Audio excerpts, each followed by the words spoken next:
তরুণ সমাজকে সঙ্গে নিয়ে দেশের উন্নয়নের অগ্রযাত্রায় অংশ নিতে সংরক্ষিত মহিলা আসনে এমপি হতে চান আওয়ামী লীগের নবীন প্রবীণ সদস্যরা। এরই মধ্যে আওয়ামী লীগ ও অঙ্গ সংগঠনে প্রায় ১২০০ নারী সদস্য সংসদ সদস্য হতে মনোনয়ন চেয়েছেন। বিভিন্ন শ্রেণী পেশার এই নারী নেতৃত্বরা নিজেদের এলাকার পাশাপাশি দেশের সার্বিক উন্নয়নে অংশ নিতে চান। দেখুন পান্থ রহমানের রিপোর্টটি। প্রত্যক্ষ ভোটে নির্বাচনের মাধ্যমে একাদশ জাতীয় সংসদে সবচেয়ে বেশি আসন পাওয়া আওয়ামী লীগ সংরক্ষিত মহিলা আসন পাচ্ছে ৪৩টি। সংসদীয় এই আসনগুলোতে জায়গা পেতে এরই মধ্যে আবেদন পড়েছে হাজারের বেশি। আওয়ামী লীগ সভাপতির রাজনৈতিক কার্যালয়ে তৃতীয় দিনও ছিল মনোনয়নপত্র কেনার ভিড়। মনোনয়নপত্র কেনার দৌড়ে আওয়ামী লীগ এবং তার অঙ্গ সংগঠনের কেন্দ্রীয় নেতৃত্ব বটেই আছেন প্রান্তিক নারীরাও।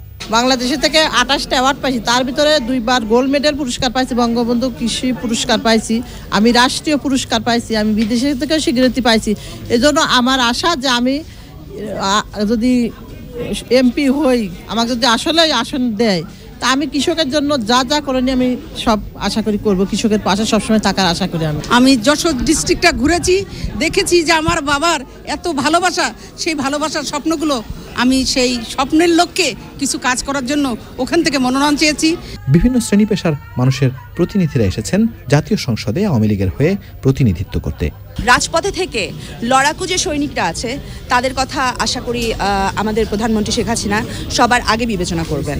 আপা যদি আরেকবার আমাকে সুযোগ দেয় তাহলে আমি দেশকে, আপার হাতকে শক্তিশালী করা এবং দেশকে এগিয়ে নিয়ে যাওয়ার আমার অঙ্গীকার থাকবে। আমাকে যদি দক্ষ ভাবেন এবং আমার জনপ্রিয়তাকে যদি কাজে লাগান, সাতক্ষীরায় আমি মনে করি যে সব যত ক্যান্ডিডেট আছে সবার চেয়ে জনপ্রিয়তা শীর্ষে ইনশাল্লাহ আমি এগিয়ে আছি। আওয়ামী লীগের রাজনীতিতে প্রবীণদের পাশাপাশি একাদশ জাতীয় সংসদের সংরক্ষিত আসনে জায়গা পেতে তোড়জোড় শুরু করেছেন নবীন নেত্রীরাও।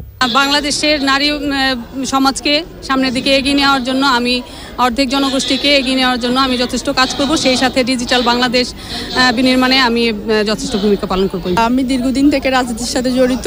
আমি মনে করি যে আওয়ামী লীগ আমার একটি পরিবার, আর আমি সেই পরিবারের সদস্য। আমার নোয়াখালীর জনগণ চায় যে আমি সংরক্ষিত আসন থেকে মনোনয়ন নিই।